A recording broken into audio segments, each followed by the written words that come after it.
આજે આપણે બનાવીશું એકદમ સરસ મજાની સાબુદાણાની ખીચડી।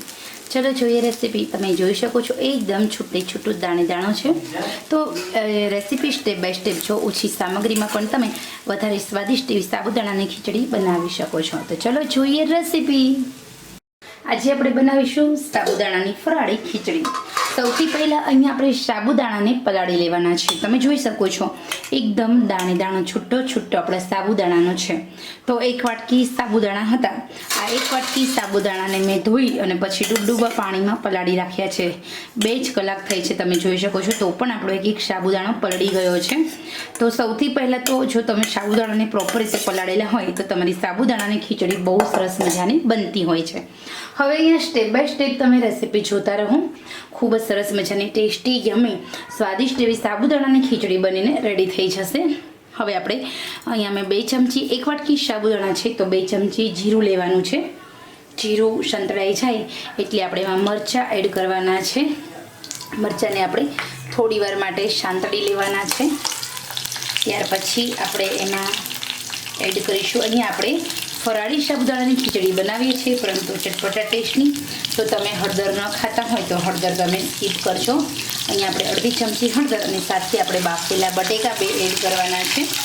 બાફેલા બટેકા એડ કર્યા પછી આપણે ટેસ્ટ અકોર્ડિંગ સિંધાલા નમક જે ફરાળી નમક આવે છે એનો આપણે ઉપયોગ કરીશું। અહીંયા આપણે ફરાળમાં રાઈ નથી ખાવાની એટલે રાઈ ઉમેરતા નથી, પરંતુ 11 ઉપવાસ હોય તો તમે એમાં આદુ મરચાંની પેસ્ટ એડ કરજો લાલ મરચાંને બદલા। તો સિમ્પલ જે રૂટીન એક જણા હોય છે એના માટેની આ સ્પેશિયલ રેસીપી છે। થોડું કાચું જીરું, અહીંયા લાલ મરચું પણ મેં થોડું એડ કર્યું છે। આ બધી જ વસ્તુને આપણે હલાવી લેવાની છે।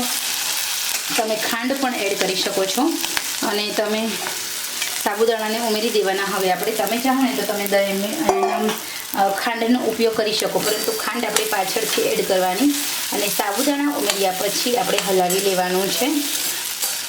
સાબુદાણા ઉમેરી આપણે નમક, બધા મસાલા એડ કરવાના છે, લીંબુ એડ કરવાનું, સાકર એડ કરવાની, એટલે ખાંડ ટેસ્ટ અકોર્ડિંગ તમે જો ખાટું ખાતા હોય તો। પણ આ મારે દહીં સાથે ખાવાની છે એટલે હું અહીંયા અત્યારે લીંબુ એડ નથી કરતી, પરંતુ લીંબુ અને ખાંડ પણ તમે એડ કરી શકો છો। તો એ પછી આપણી સાબુદાણાની ખીચડી એક છૂટી રહે અને વધારે ટેસ્ટી બને એના માટે હું શિંગદાણાનો ભૂકો એડ કરું છું અડધી વાટકી।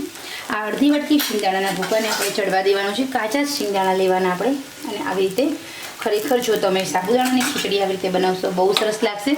હવે આપણે આમ જ સાબુદાણાને ચડવા દેવાના।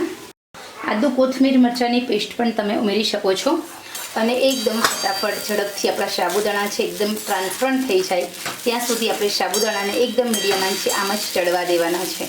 તમે જોઈ શકો છો સાબુદાણા એક છૂટો અહીંયા છે અને આ સાબુદાણાની ખીચડી વધારે ટેસ્ટી અને મજેદાર લાગે છે। તો તમે આ સાબુદાણાની ખીચડી બહુ મસ્ત લાગે છે, એમાં પણ દહીં સાથે તો ખૂબ જ સરસ લાગે છે। આપણે સાબુદાણાને આમ જ ચડવા દઈએ।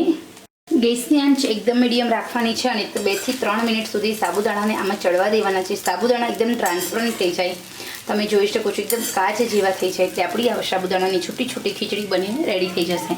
સાબુદાણા ચડે એનો મતલબ એવો છે કે જેની સાઇઝ હોય એના કરતાં થોડા મોટા થઈ જાય, એટલે તમારે સમજવાનું કે પ્રોપર સાબુદાણા છે જળી ગયા છે, એકદમ જે સફેદ લાગતા હોય એની જગ્યાએ પાણી કલરના સાબુદાણા ટ્રાન્સપરન્ટ થાય ત્યાં સુધી આપણે આ સાબુદાણાને ચડવા દેવાના છે। તો અહીં એકદમ સરસ મજાના આપણે સાબુદાણા ચડી ગયા છે।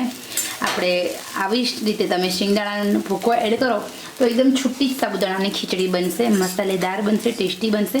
તો અહીંયા ફરાળી સાબુદાણાની ખીચડી બનીને રેડી છે, ચોક્કસ તમે બનાવજો।